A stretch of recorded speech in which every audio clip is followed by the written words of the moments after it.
Magandang umaga po sa ating lahat, mga kapatid. Magandang umaga din po, Father. Unang Sabado ng buwan, kasama ng ating inang si Maria, tayo ay lumalapit sa ating Panginoong Hesus sa pamamagitan ng banal na Eucharistia.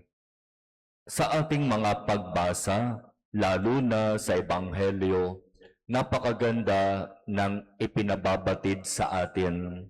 Ito ay ang katotohanan na sa biyaya ng Diyos, lalo na sa sakramento ng binyag, sa sakramento ng kumpil, sa sakramento ng kumpisal, tayo'y binago na ng Diyos.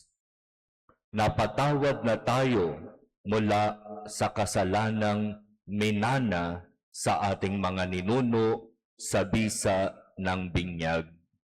Na ipagkaloob na sa atin ang Espiritu Santo na magbibigay sa atin ng kalakasan, katatagan sa pananampalataya at kaliwanagan sa sakramento ng kumpil.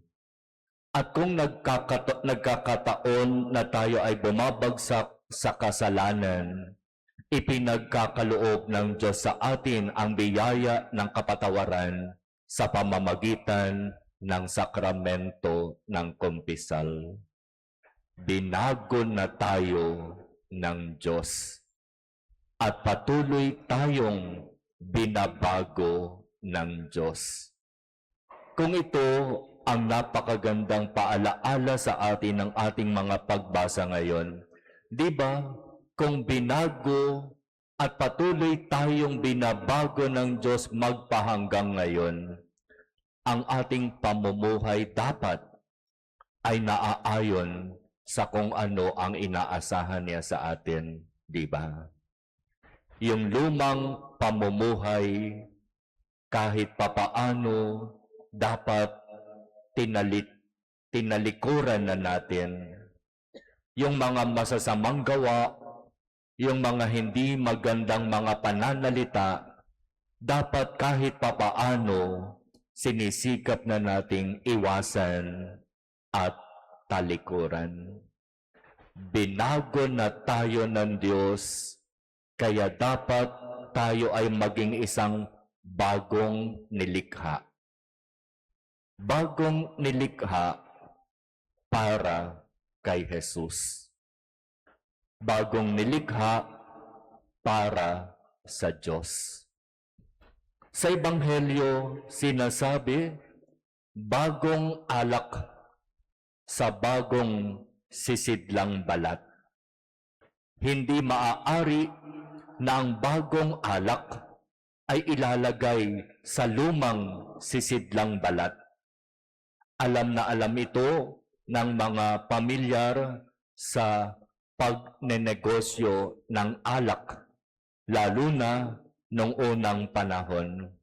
Ano ang mangyayari kapag ang bagong alak ay inilagay sa lumang sisidlang balat?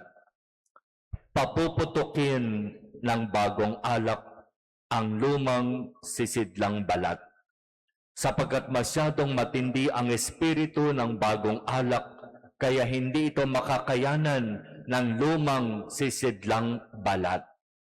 Masasayang ang alak.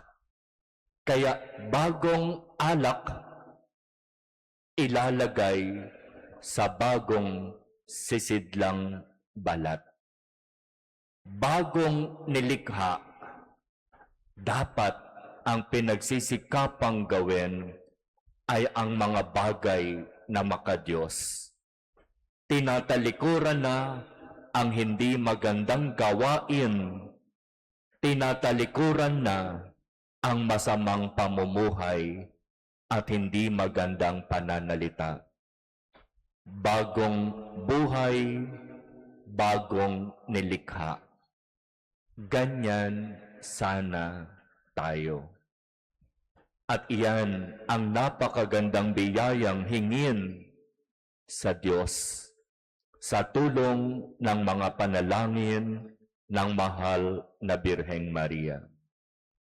Sa loob ng ilang araw dito sa ating dambana, nakasama natin ang milagrosang imahen ng mahal na Birhen ng Immaculada Concepcion ng Salambaw.